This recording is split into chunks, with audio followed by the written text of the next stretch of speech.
Hello everyone. In the previous video I have discussed about the process of replication in case of E. coli bacteria or otherwise a prokaryotic cell. Now in that we have understood and learnt about different enzymes which are responsible for different steps. Is it right? And then what are the differences?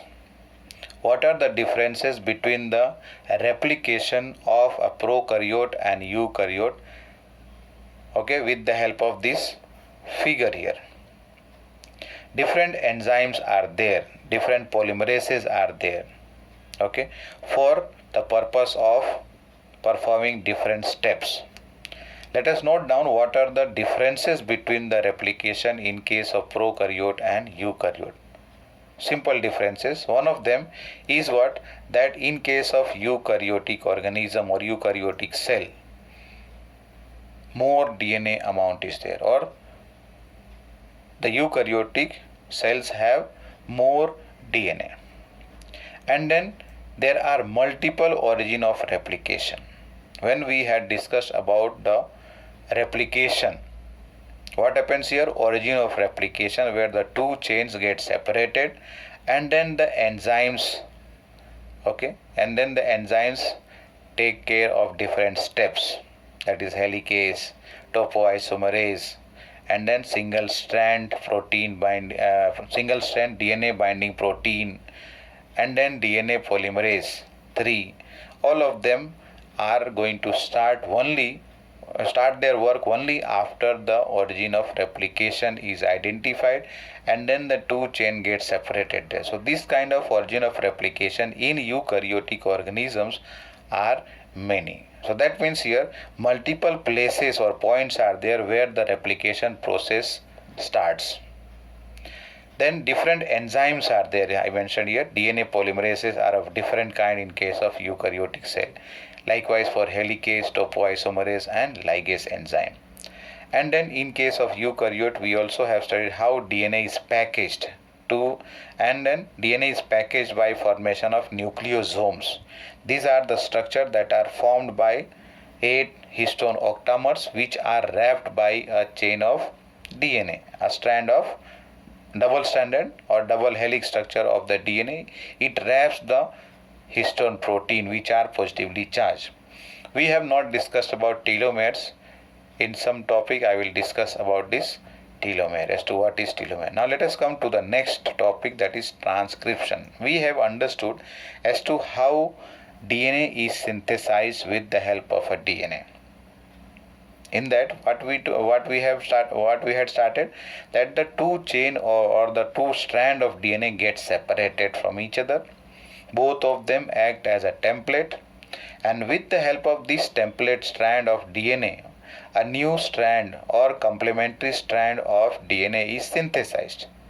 Means what? The two copies which are newly formed, you can say, are having one chain as parental one and the one chain is a new one. So because of that, the DNA replication is termed as semi-conservative.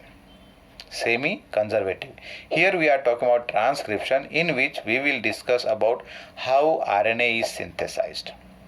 How RNA is synthesized from the DNA. And here we need to understand as to the greatest difference here about the process. Two chain of DNAs are going to get separated, but generally only one strand of RNA is synthesized. The other strand, means one of the strand only, is going to act like a template. One of the strand of DNA is going to act like a template, and then it is going to direct the synthesis of a strand of RNA. Generally both the strand of DNA are not transcribed simultaneously. If suppose that they get transcribed simultaneously, then that may lead to some other complications that we will discuss little later here. Let us see here definition part. The process of copying genetic information from one strand of DNA. See here, from one strand of DNA into RNA is termed as transcription. Means what? Over here both the strand of DNA are not going to act as a template for the synthesis of RNA. One of them, which is constituting a particular gene, that is going to get transcribed to form a strand of RNA. And over here, like we had discussed in case of DNA replication, complementarity, same principle is going to apply here also. That means if suppose the DNA is having presence of adenine on its chain, then opposite to that on the newly synthesized RNA chain should be T, means thymine if it was DNA. But here we are talking about RNA, so opposite to adenine will come uracil, not thymine. And likewise opposite to guanine will come cytosine. So that principle is going to govern over here in case of transcription also. Is it right?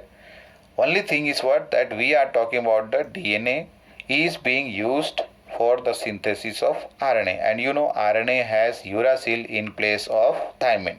So if suppose, again I am repeating, if suppose on the DNA chain that is acting like template, adenine has come or adenine is present, so opposite to that pairing should be with thymine if it is for DNA, but we are talking about RNA here.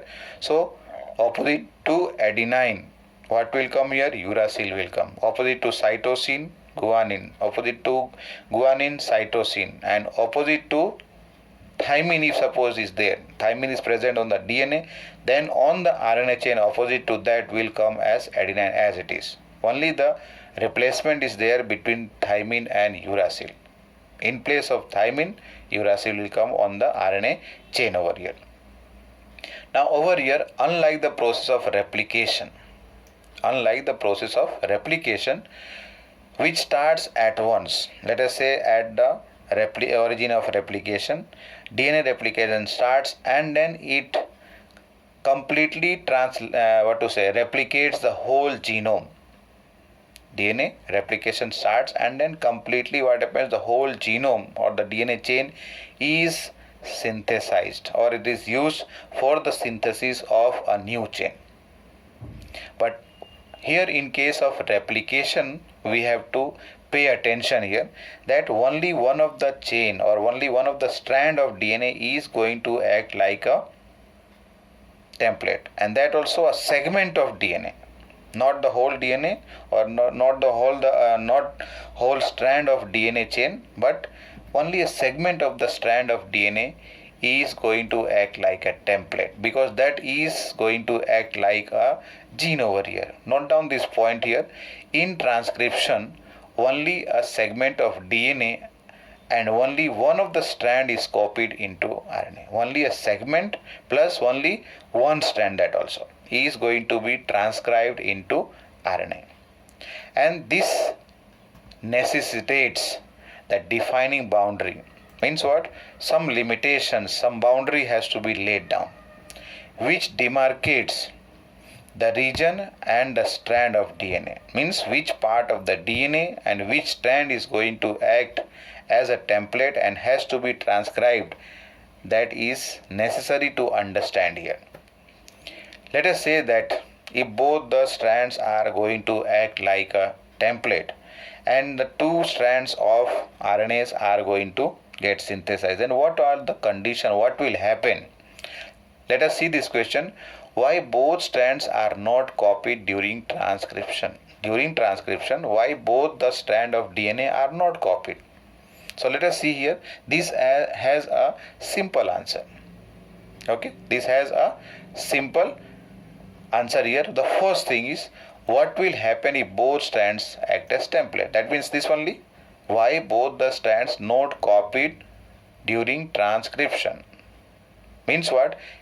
Both the strands have to act as a template. If that happens, then what will happen? That means the two strands of RNA chains are going to get synthesized. Is it right? The two strands of RNA are going to get synthesized. Then what will happen? Let us see this stepwise. That means that both the strand would code for two RNA molecule with different sequences. That means when the two strand of DNA is acting like a template which is going to be transcribed into RNA. That means what? They will be coding for two different RNA molecule. And both of these RNA molecules or the strands will be having different sequences.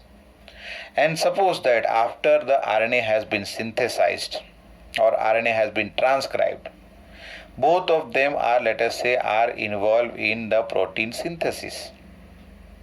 Is it right? If both the RNA strands they code for the protein synthesis, then what will happen? The sequence of amino acid that will be present on the protein chain will also become different.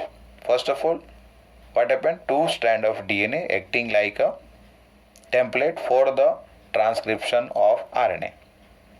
So as a result of that, the sequences are different on both the DNAs, because one will be running from 3' to 5', the other one will be from 5' to 3'. So sequence are going to change there.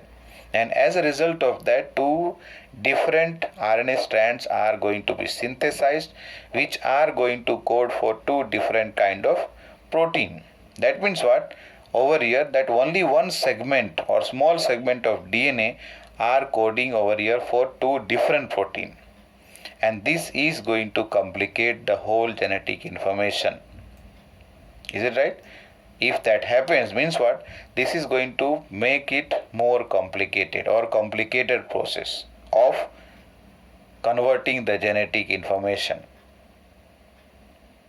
And the whole machinery will become complicated for us to understand even. The second point, the two RNA molecule, if they are produced simultaneously, if both the RNA molecules or RNA strands are getting produced simultaneously, that means what? They will be complementary to each other, because the original DNA, the DNA original one which took part in the transcription process, which was used for the transcription, so they were complementary, original DNA. Now here the new RNA strands, two RNA strands which are going to be produced here, will also be complementary to each other. And as a result of their complementarity, they can come opposite to each other, align together and form a double-stranded RNA. Because they are complementary, no? So that's why what can happen over here, that both the chains or strand can come opposite to each other because of their complementary base pairs present there onto the two strand. They can form a double-stranded RNA. That means what? If suppose the double-stranded RNA is formed, then how the protein will be synthesized? That is a question here. Means what? This is going to prevent the process of translation further. This is going to prevent RNA being translated into protein, and the exercise of transcription would become a futile one, useless one. Transcription is done so that a particular kind of protein can be synthesized. And if suppose the double-stranded RNA is formed, means what? This is going to prevent, it is not going to allow the translation process. Then protein will not be able to get synthesized. Then what was the purpose of transcription of DNA into RNA? So that was about the initial topic about what, or initial discussion about transcription, as to what happens in transcription, why both the strands of DNA cannot act like a, or cannot be used as a template, or cannot be transcribed into RNA. If both the strands are going to be transcribed, and let us say after that translated also, then what will happen? Two different proteins will be translated at the end, and this is going to make the system of make the genetic information being transcribed and then translated to be more complicated here. And if suppose that both the RNA chains they get together or come together opposite to each other because of their complementary base pairs present on the two strands or newly synthesized, let us say here, newly synthesized RNA strand, then they may form hydrogen bonding between each other and form a double-stranded RNA, and this is going to prevent the process of protein synthesis or otherwise translation. Then the whole process of transcription will become a useless one, a time-consuming, energy-consuming process. Now let us continue with the next point, next topic, that is transcription unit. What is a transcription unit? I will discuss in the next video. Thank you.